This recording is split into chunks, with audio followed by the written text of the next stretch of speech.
Imagine waking up one day and the sky is filled with spaceships. Not the sleek, hopeful kind from our favorite sci-fi movies, but monstrous, terrifying vessels that blot out the sun. Sirens blare, news anchors scream, and the world is plunged into a global panic.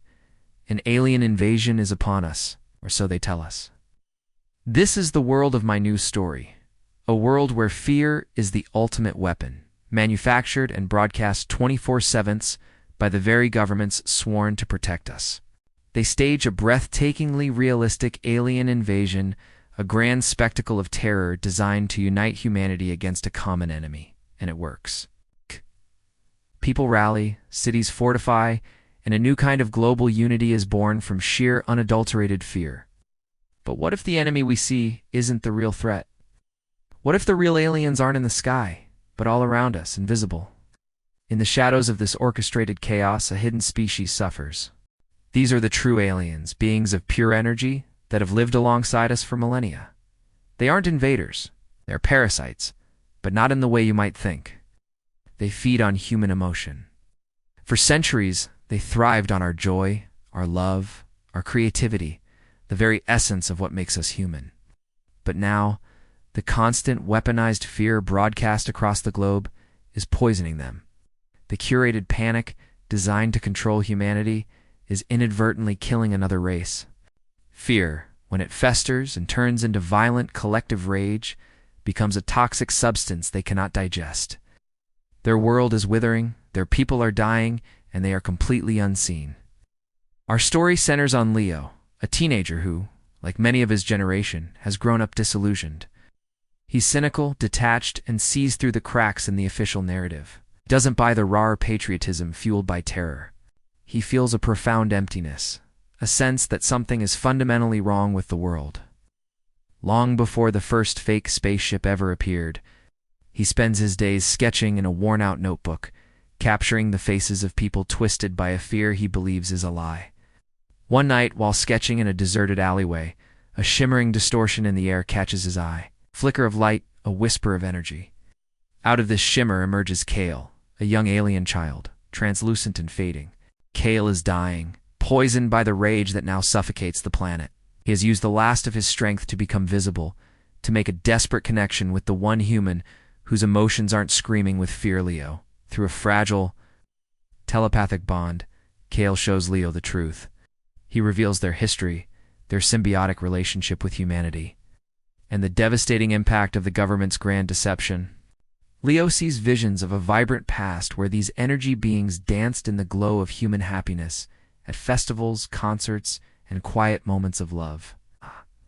He then sees the horrifying present, these same beings convulsing in agony, their light dimming, extinguished by the relentless waves of manufactured hatred. The government's plan was simple: control the population through fear. They never knew about the invisible species living among us. Their manufactured war, intended to be a tool of social engineering, has become an accidental act of genocide. They created a monster to unite the people, but in doing so, they've turned humanity's emotional landscape into a wasteland, starving an entire civilization to death. Leo is now burdened with an impossible truth. He holds the secret to two-species survival. If he exposes the government's lie, the fragile unity of the world will shatter. The global order, built on this shared enemy, will collapse into anarchy. Nations will turn on each other, and the chaos will be unimaginable. The very fabric of society would be torn apart, proving the government's cynical belief that humanity can only be controlled, not trusted. But if he stays silent, Kale and his entire species will perish.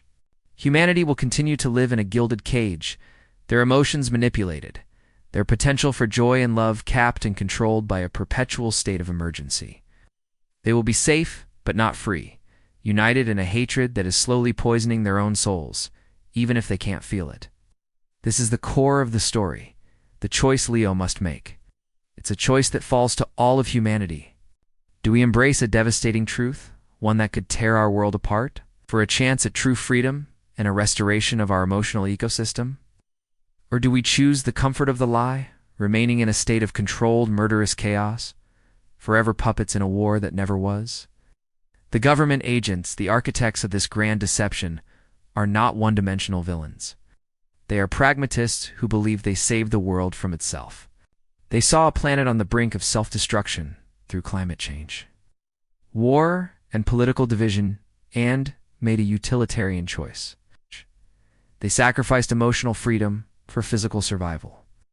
When they learn about the invisible aliens, they are faced with their own moral calculus. Does the survival of an unknown species outweigh the stability of 7 billion humans? Their perspective adds a layer of gray to the conflict, forcing us to ask, what is the cost of peace? As Leo grapples with his decision, Kale grows weaker. The bond between them deepens. Leo starts to feel the aliens' pain, to see the world through his fading light. He realizes that the aliens aren't just parasites, they are amplifiers. They took our joy and made it brighter, our creativity and made it more profound. Their presence was a quiet, unseen catalyst for the best parts of our history. Their slow death is not just a tragedy for them, it is a diminishment of humanity itself. We are losing a part of our own soul without even knowing it. Leo finds a small group of like-minded skeptics, hackers, artists, and whistleblowers who have also sensed the lie. Together, they must find a way to reveal the truth without triggering the apocalypse the government fears. How do you tell a world that its greatest enemy is a hologram and its greatest heroes are puppets? The climax is not a big battle with spaceships. It's a battle for the heart of humanity. It's a race against time to broadcast the truth, to replace the frequency of fear with a signal of hope, a message powerful enough to awaken the world from its hypnotic rage. They have to show the world, Kale. They have to make the invisible visible. The story ends not with a neat resolution, but with a question posed to the entire human race. The truth is out. The spaceships in the sky flicker and vanish. The government's lie is exposed. But the rage and fear don't just disappear. The world is left standing on a precipice, staring at the rubble of its beliefs. Do they turn on their leaders? Do they descend into the chaos they were warned about? Or can they find a new way to unite, not through fear of a common enemy, but through the shared responsibility of a devastating truth and the sudden, shocking realization that they are not and have never been alone? The final choice rests with every single person on the planet. Embrace the complicated, messy, beautiful truth of their existence, or retreat back into the simple, deadly comfort of a lie. What would you choose? This is the story I'm working on, and I'm so excited to explore these themes of truth, control, and the hidden consequences of our collective emotions. Let me know what you think in the comments below. What part of this world intrigues you the most? Thanks for watching, and I'll see you in the next video.